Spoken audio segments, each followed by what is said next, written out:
Assalamualaikum warahmatullahi wabarakatuh. Bertemu kembali dengan Ibu Ambar. Halo anak-anak, apa kabar semuanya? Semoga kalian selalu dalam keadaan sehat ya.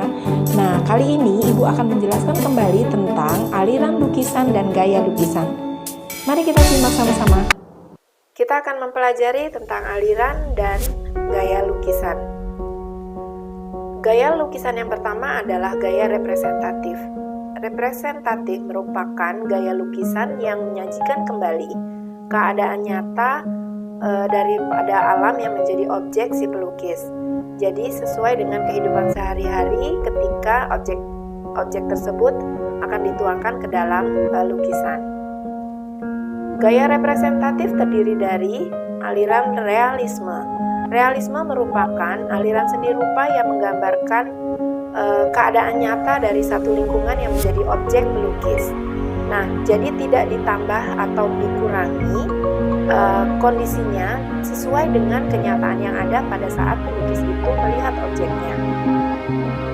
Kemudian yang berikutnya adalah aliran naturalisme. Aliran naturalisme penggambarannya hampir sama dengan realisme, tetapi bedanya di sini, kalau naturalisme fokus kepada satu objek yang dianggap sangat indah oleh si pelukis.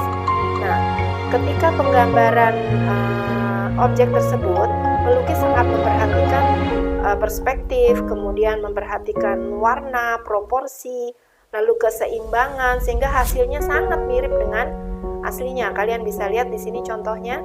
Nah, fokus kepada ayam-ayam yang ada di lingkungan tersebut. Kemudian aliran yang ketiga adalah romantisme. Aliran romantisme merupakan aliran lukisan yang menceritakan atau memiliki tema representatif, menyajikan kembali peristiwa-peristiwa bersejarah yang pernah terjadi. Jadi lukisan ini menceritakan tentang kejadian-kejadian yang pernah ada sebagai objeknya. Gaya lukisan yang kedua adalah deformatif. Gaya lukisan deformatif merupakan gaya lukisan yang mengubah bentuk asli daripada objeknya ke dalam satu lukisan, tetapi tidak meninggalkan bentuk dasar asli dari objek itu sendiri. Terdiri dari beberapa aliran. Yang pertama adalah impresionisme, merupakan aliran yang penggambarannya memberikan kesan sederhana. Kemudian penggambarannya sesuai dengan kesan pada saat objek itu dilukis. Kita lihat contohnya di sini. Nah, ciri-cirinya adalah bayangan-bayangan yang dibuat pada objek aliran ini tidak menggunakan warna-warna hitam, tetapi menggunakan warna komplementer yang sudah ada atau digunakan di dalam lukisan tersebut. Kemudian catnya tidak ditunggu kering dulu untuk menambahkan atau menimpa cat yang lainnya atau memberikan warna lainnya, sehingga kesannya menjadi lebih hidup. Lalu pengolahan transparansi sangat dihindari karena teknik yang digunakan adalah teknik plakat. Lalu yang berikutnya adalah aliran ekspresionisme.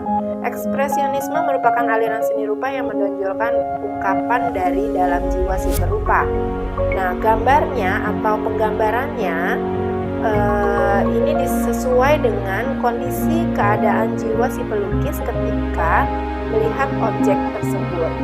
Jadi, bagaimana kondisi atau jiwa si pelukis, si perupa pada saat objek itu akan dibuat, itu dituangkan ke dalam lukisannya. Nah, ciri-cirinya tidak mengutamakan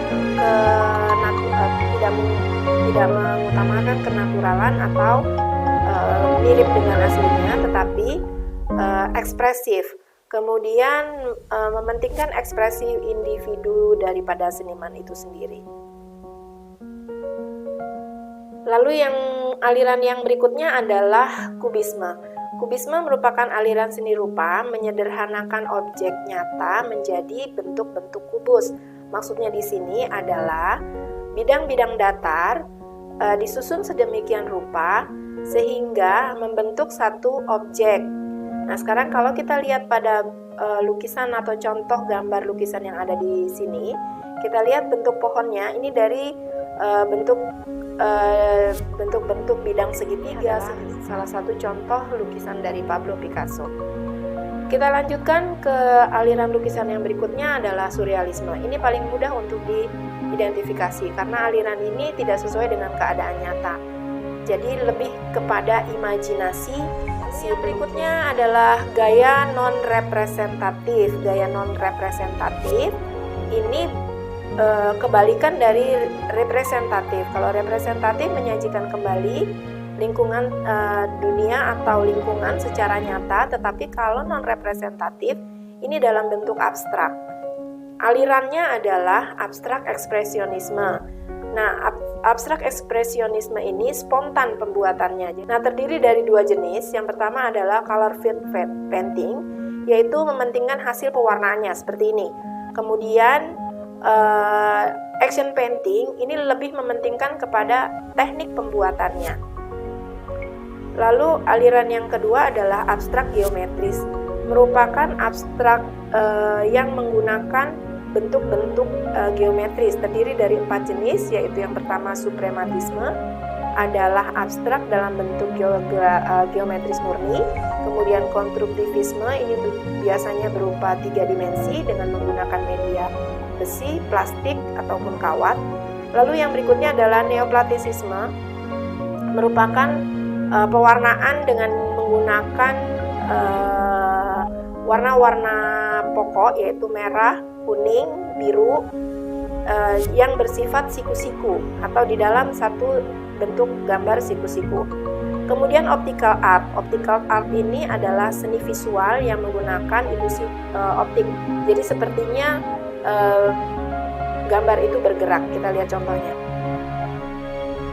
Ini contoh dari suprematisme, gabungan dari beberapa bentuk bidang datar. Kemudian ini konstruktivisme, terbuat dari kawat. Lalu neoplatisisme, nah ini 3 dimensi untuk konstruktivisme. Lalu neoplatisisme menggunakan warna-warna dasar merah, biru, kuning, kemudian warna natural putih, lalu hitam dan abu-abu. Nah, inilah optical art. Kalau diperhatikan gambarnya seperti bergerak, tetapi sebenarnya tidak. Demikianlah penjelasan tentang gaya lukisan dan aliran lukisan. Semoga kalian bisa lebih memahaminya dengan baik. Baiklah anak-anak, selamat belajar dan sampai bertemu di materi berikutnya.